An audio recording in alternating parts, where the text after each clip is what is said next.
Hello and welcome to News Now on TV360. I am Thelma Okoro.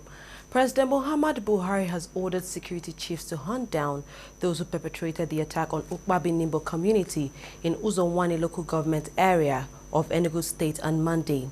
Minister of Information and Culture Lai Mohammed announced the presidential directive at a function in Abuja.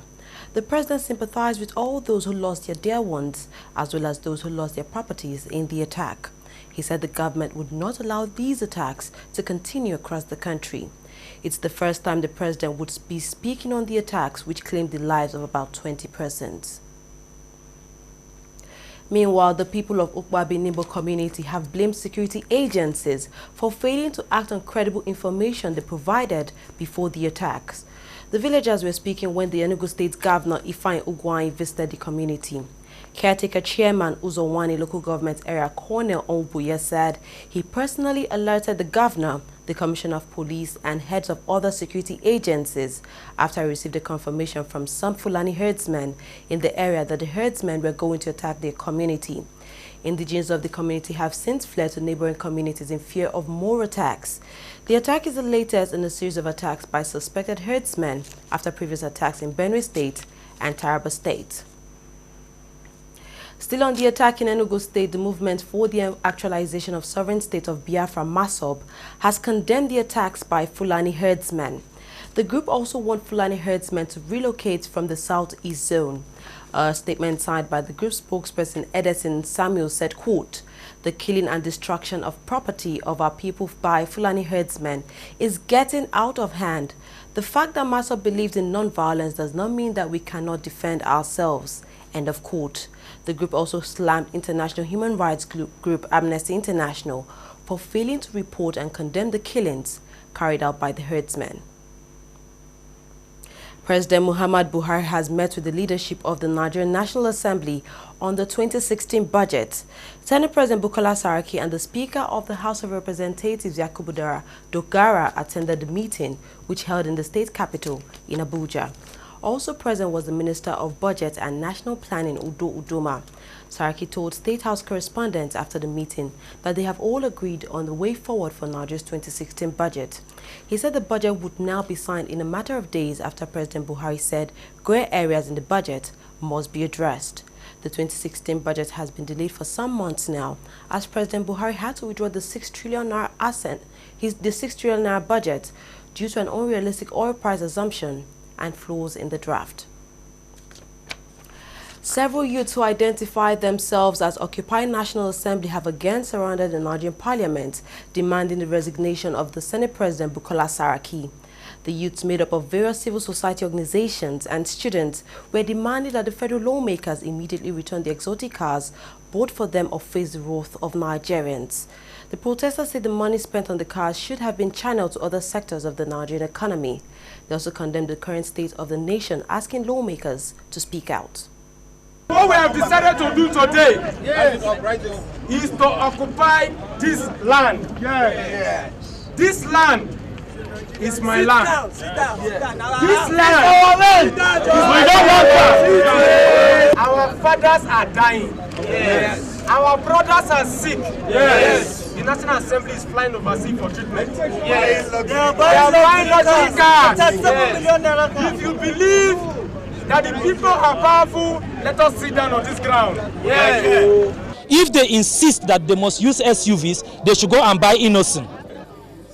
They should go and buy from Innocent and encourage a Nigerian entrepreneur that has spent his money, his life, his blood in business. They did one fake campaign, buy Nigeria, buy Nigeria, buy Nigeria. They don't want to buy Nigeria. Okay? The National Assembly members are giving loans to buy cars, but they still want to buy SUV again for 36.5 million each. In this country that malaria is ravaging our people up till today, we don't have ordinary primary health care facilities that are standard. Our people are being killed in Agatu, in Enugu. None of the members of the National Assembly will stand up and speak about it. None of them will say to the executive what is going on. Why are our people being slaughtered left, right, and center?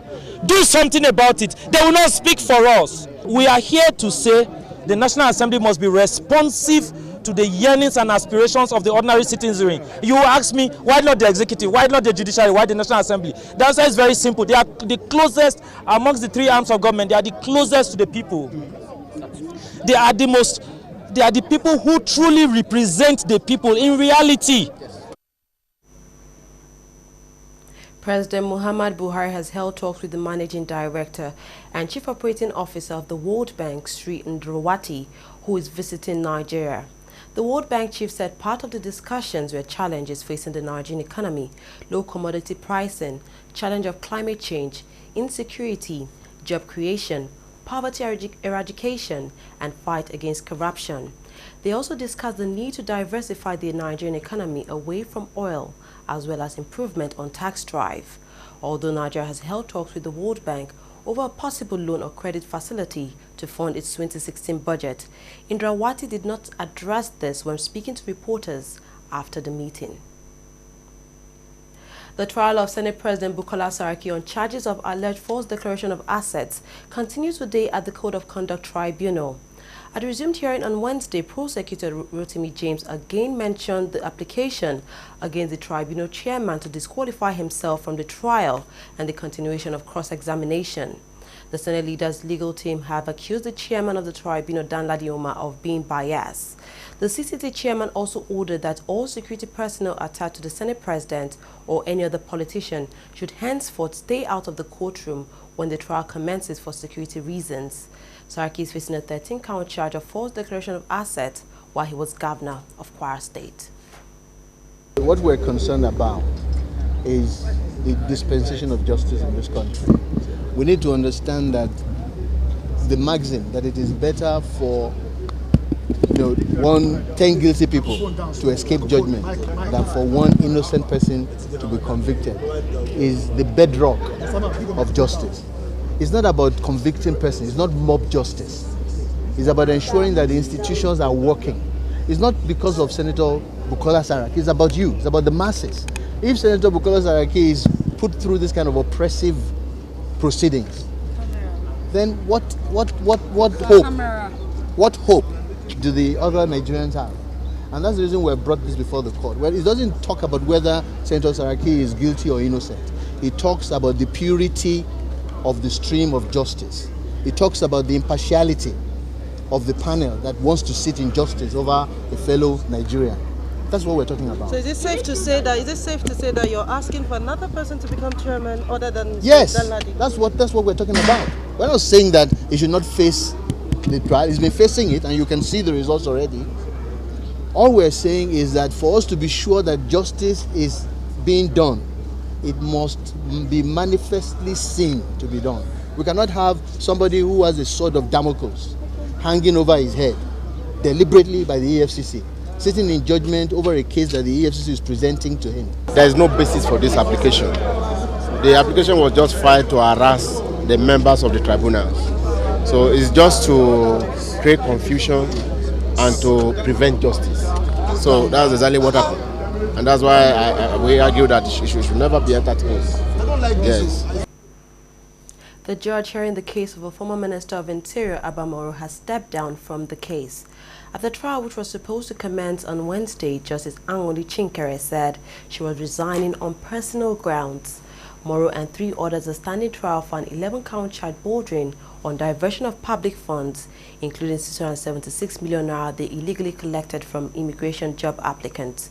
Quite a number of applicants died following a stampede at some of the recruitment centers across the country.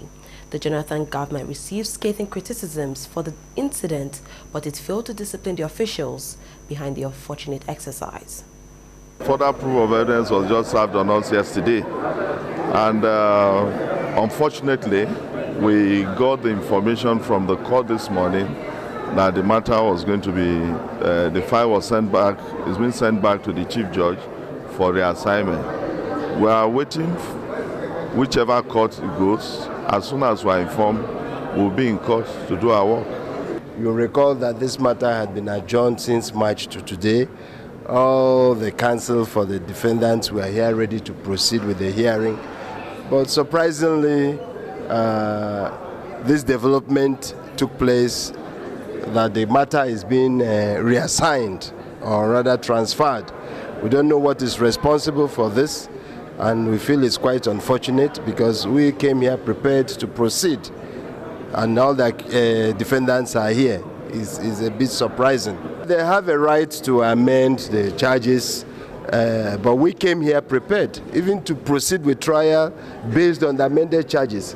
So we don't know why the case cannot proceed, as no reason whatsoever has been adduced. But one thing we are sure of is it's not coming from the part of the defendants. The trial of Olisa Metu, the National Publicity Secretary of the People's Democratic Party, has again been adjourned till May 17th. A federal high court in Abuja on Wednesday postponed the trial on the grounds of Metu's ill health. Metu was reported to have fallen from a chair and immediately rushed to a national hospital in Abuja on Tuesday. The Economic and Financial Crimes Commission is prosecuting the PDP spokesperson and his company, Destra Limited, on 7 counts involving $2 million cash transaction. They are also being prosecuted for fraudulently receiving 400 million naira from the office of the National Security Advisor in November 2014. The money was reportedly used for the 2015 presidential campaign of the PDP. The Nigeria Labour Congress and the Trade Union Congress of Nigeria have jointly proposed 56,000 naira as a new minimum wage to the federal government. The current minimum wage in Nigeria is 18,000 naira.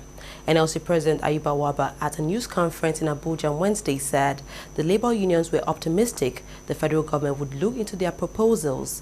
He admitted that even though the Nigerian economy is plagued with crisis, labor laws in the country state that wages for workers must be reviewed after every 5 years.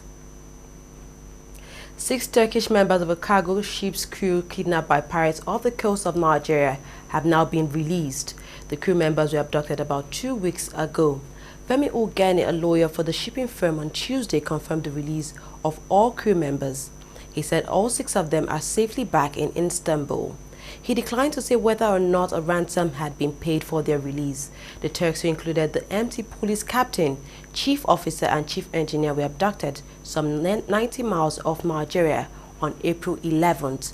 Pirates off the Nigerian coast usually target tankers, in particular seeking hostages for ransom and fuel to sell.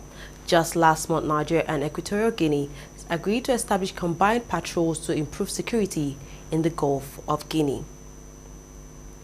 We'll take a short break now. When we'll come back, we'll look at business and sports. Stay tuned.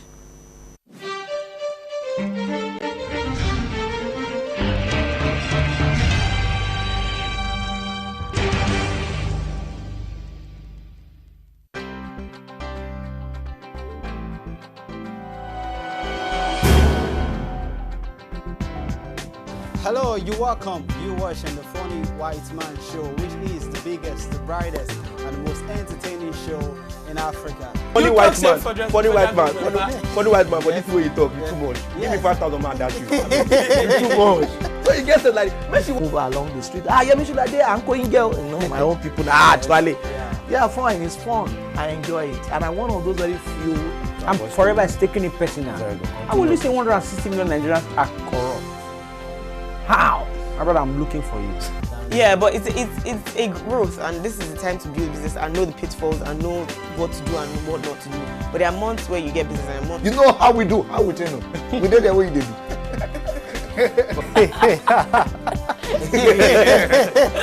Hello, you're welcome. You're watching Trending Matters on the Funny White Man Show. Of course, we will bring you trending issues just to entertain and tickle your fancy.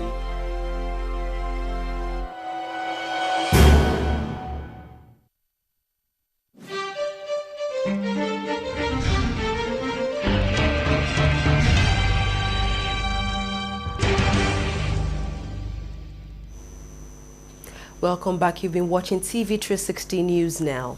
As part of means to diversify its economy away from its reliance on crude oil production, Nigeria is considering how best to certify and tap into its iron ore reserves. This was confirmed by the country's Vice President Yemi Oshibanjo.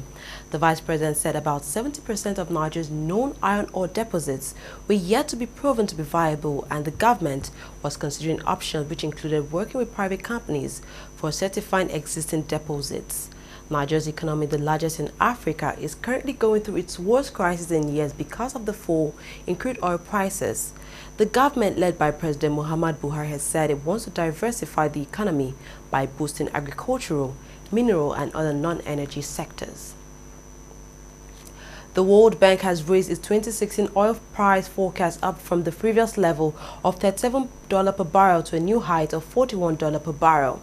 The crude oil price at the international market, according to the Central Bank of Nigeria, was between $43 and $44 per barrel. Despite the country's diversification efforts, crude oil remains a major income earner for Nigeria. Still on crude oil prices, the crude oil price hit 2016 highs on Wednesday on the back of a rally in the gasoline market and after an industry group reported a surprise draw in U.S. crude stockpiles. Brent crude futures finished up $1.26 at $45.74 a barrel, while U.S. crude futures settled at $44.04 a barrel. Oil prices are headed for a fourth straight week of gains, despite aborted plans by major producers to agree on an output freeze at a meeting in Qatar earlier this month. 11 men were shot dead in Cape Verde, including 8 soldiers, a local civilian and 2 Spanish citizens. The Minister of Internal Administration, Paulo Rocha, said the incident occurred at a telecommunications site at Mont Chota. Rocha said it was assumed that personal motivations were behind the killings, ruling out an attack against the government and called for calm. No group has claimed responsibility for the killings. Donald Trump has won presidential primaries in all 5 U.S. states that voted on Tuesday, while Hillary Clinton triumphed in 4 of 5 states. Trump called himself the Republican presumptive nominee after victories in Connecticut, Delaware, Maryland, Pennsylvania, and Rhode Island. The results bring him closer to the number of delegates he needs before the party's national convention in July. For the Democrats, Clinton was denied a clean sweep by Bernie Sanders. The Vermont senator won in Rhode Island and vowed to fight to the end of the primaries process. Football authorities in Nigeria have entered into a technical and commercial partnership with the Spanish La Liga to help football development in the country. The partnership agreement, which will run for 5 years in the first instance, will focus on capacity development, training for local coaches and club administrators, inter-club exchanges and commercial activities, including joint marketing. It is being hailed as a deal that will transform the Nigerian Football League and further improve bilateral relations between Nigeria and Spain. Today, a new page has been opened in the history of football administration in Nigeria. And we are also overwhelmed and indeed happy, not only to play host to the Spanish football delegation, but to also assure our partners that the new relationship that has been sealed today with the signing of memorandum will indeed unbundle and open up opportunities for the exchange and sharing of ideas, experiences, and the engagement of our young people. Spain and Nigeria have strong relations. I would call them strategic. Our political relations are based in our friendship and trust and good understanding. Regarding the economic relations, we are the third best client of Nigeria. Over 4.5 billion euros of gas and oil are bought by Spain. The memorandum signed today The memorandum signed today will make our sport and cultural relations also strategic, and for that it's very important. Shehu Diko, head of the Nigerian League Management Company, and Javier Tesba, who is the president of the Spanish La Liga, both signed off on the deal on behalf of the Nigerian League and Spanish La Liga. The deal would see both sides collaborate over the next 5 years for the development of the game in Africa's football powerhouse. Can you imagine what will happen if you can get any coach from the MPFL to go to Real Madrid or Barcelona and spend 1 month and see how they are doing their team and how they are working? There's no school that can be able to teach you what that guy could learn at that particular point in time. And that is the opportunities that we have for coaches and what have you, to learn it the way it is being done, not just to go and learn it in the book. And I think that is the best situation, and that is the best preposition for everybody. So the benefits of the training and collaboration goes over everything involved with the football. Lo vengo diciendo desde que hace 3 años soy presidente de la Liga Española. As better the domestic leagues and the other leagues in the world go well, we will go better. So we think this is a mutual beneficial. So as better the Nigerian league goes, better we will. One of the biggest challenges confronting the Nigerian league remains funding. Most of the clubs are government-owned. Dwindling government revenue has taken its toll on most of these clubs, with quite a number of them struggling to stay afloat. The deal is expected to address some of the funding challenges. If we can now, through this process, be able to get our clubs to be properly organized, to be properly run as a professional club, then the money will naturally come. That's just it. And then yes, we agreed to do some joint marketing. We have mentioned that. There are things that we will do here together with La Liga and make money, and then the money would benefit both parties. It's all part of the process. So really, you can't just make money from nothing. You must build something for you to make money out of it. I think it's a welcome development. If you are partnering with what some consider as the best league in the world, La Liga, then definitely there are a lot to learn, technically on and off the field. A stronger league is good for the national teams. It doesn't matter if it's under 17, under 20, on the Olympics team or the Super Eagles. You can see La Liga, the philosophy of La Liga. It's not surprising you have the best 2 clubs in the world, and you have the best players in the world playing in La Liga. So a very good league is good for our national teams. The Spanish La Liga is quite popular in Nigeria. The new deal will no doubt make the league even more popular. But what's most important for Nigerian football authorities is how La Liga helps to transform the Nigerian league. Thelma Okoro, TV360, Lagos. Nigerian footballer Kenneth Omeru will miss the 2016 Olympic Games in Rio, Brazil due to a groin problem. He admitted he was looking forward to playing at the Olympic Games, especially after the Super Eagles' failure to qualify for the 2015 and 2017 AFCON. Sadly, the defender, who is on a season-long loan at Turkish side Kasim Pasa from Chelsea, has been told by the team doctor he needs time to recover.